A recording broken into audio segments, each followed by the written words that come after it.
একটু লক্ষ্য করলেই দেখা যায় মেলাগুলোতে সকল শ্রেণীর মানুষ অর্থাৎ সকল ধর্মের মানুষ একত্রিত হয়। সেখানে কারোর প্রবেশের জন্য কোনো রকম বাধা নিষেধ থাকে না। সব ধর্মের মিলন ক্ষেত্রের নামই হচ্ছে মেলা।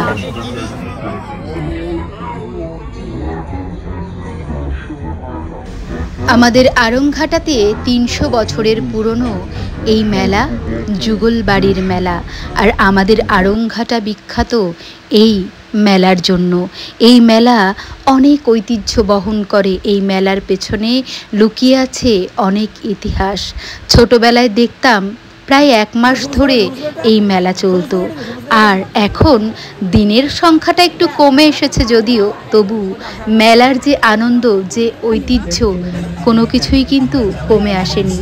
বহাল তবিয়াতে এখনো বর্তমান। মেলা মানে সমস্ত রকমের জিনিস একত্রিত করে প্রদর্শিত করা। মেলায় গেলে কিছু কিনি বা না কিনি, কাপ প্লেট আমাকে কিনতেই হবে।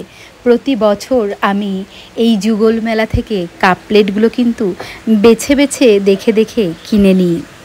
মেয়েরা মেলায় গেলে কিছু কিনুক বা না কিনুক, একজোড়া কানের কিন্তু ঝোলাই করে ঠিকই নিয়ে আসবে।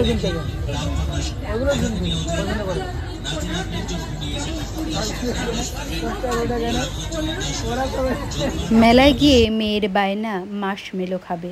আমার তো ভালো লাগে না, কিন্তু ওর নাকি ভীষণ ভালো লাগে। ওর জন্য নিয়ে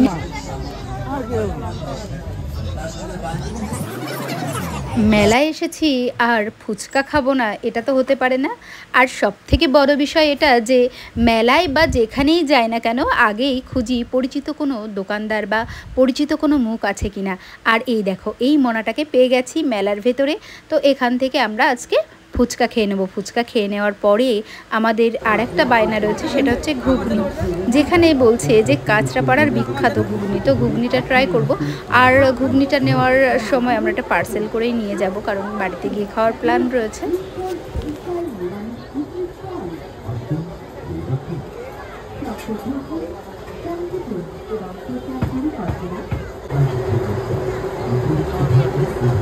সুস্বাদু ঘুগনি আপনি আগে কখনো খাননি? 1 চামচ মুখে দিলেই দিল খুশ হয়ে যাবে। ছোটরা আনন্দ পাবে, বড়রা তৃপ্তি পাবে।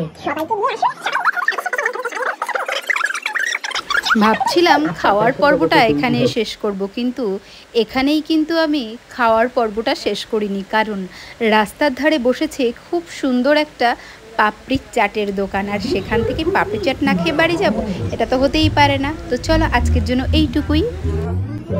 ভালো থেকো সবাই, ভালোবাসায় থেকো। কথা হবে নেক্সট কোনো ব্রড বা শর্ট ভিডিওতে। টাটা।